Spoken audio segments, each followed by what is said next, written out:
Hey guys, I got a few things for you to think about. All right, while we're sitting here and dealing with coronavirus and nothing else to do but sitting in front of the TV and vegetate, how about you walk around your house and do an inventory of, how much food you have? How long will this food last you? Inventory of your ammo. I'm sure a lot of you are prepping and having ammo. If you're reloaders, then go ahead and sit there and reload. Why not? Your supplies, not just your TP, but your medical supplies and other things, gasoline, and we'll get into that here in a second. The medical supplies, it's not just how much medical supplies you have, but your medical training. If something happens to you or one of your family members at home, they fall, they trip, they hurt their leg, you probably don't really want to go to the hospital unless it's a broken fracture and you got a bone sticking out of your leg. But if it's a broken hand or a sprained wrist, what do? Do you know how to fix that? Do you know how to do anything? There's all kinds of YouTube channels and everything else around, or there's medical books. You may have some in your house. I have some in my house. We read them. The gasoline, why would I have a gasoline?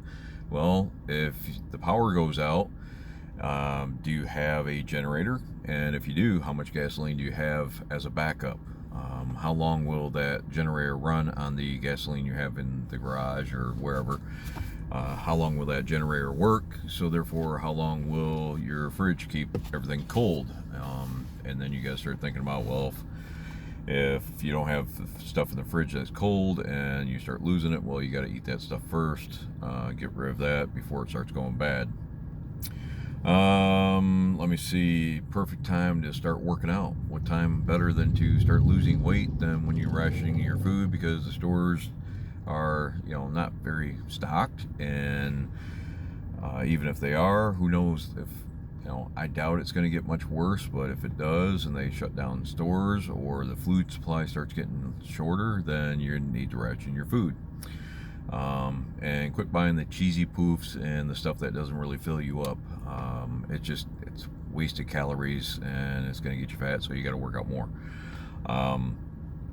And if you want to start getting into worrying about what's going to happen if the store is shut down, and the police are already not really pulling anybody over unless they have to now, and so what happens if the store shuts down? Well, now you got a bunch of hungry people, and people do desperate things when they're hungry. They start raiding other people's houses, they start breaking into stuff, they start doing all kinds of stuff. Looking down at my notes, so do you have a good layout of your house? Where do you think they're going to break in? And if they do break in, where's your fallback point? Do you have guns to protect you, or at least knives, or do you have hand-to-hand combat? There's all good things to be learning at this point. If you have a gun, where are you falling back to? Eventually you get back to, say, your bedroom. Is there a way to get out of your bedroom? You don't want to get to the point where you're cornered and there's nowhere else to go other than to fight out of that corner or to die. So you want a fallback point that is an escape route.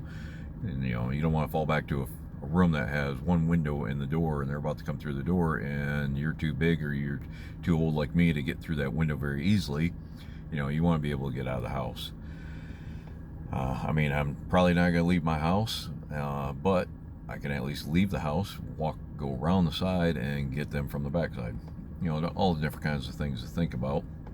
If you're military trained, this is easy for you. If you're not, you're a civilian, then you want to start watching some different YouTube channels on tactics.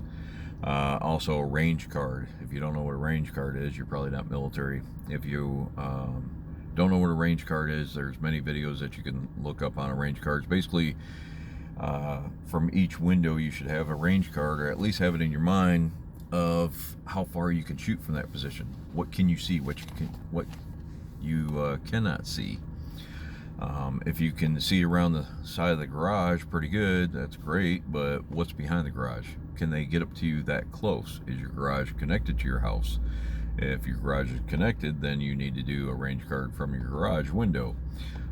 It's basically knowing how far you can shoot from how far away. If you're in the city, you don't have a garage, you have an apartment, well, there's a one entry point, it's in that door, then you don't really need a range card, but you really need to know your tactics in your apartment. And your fallback point may be, a very end, and that's it. So you need to be able to block that door if you need to. Now, these are all things that are, you know, people will say, I'm paranoid, or other people are paranoid. Well, no, it's just it's precautions. It's safety. When you go out into a parking lot at night and you're walking from your company out to your car, is there somebody that is around your car? What are they doing? Why are they there? At that point, you stop, you go back into the building, you ask somebody to come out with you. Two people against one is always better, and that person's probably going to find a easier target. When we teach safety for women, we always tell you to have your keys out in your hand already and ready to unlock your car. It's also, the keys are a weapon. If you've ever been stabbed with a key, it hurts like blazes. Even if you swing the keychain at them and you hit them across the face, those scratches really hurt. Let me see if I got anything else here. Working out, perfect time to work out when you're sitting at home doing nothing but watching TV. Instead of sitting there watching TV, get up, go work out.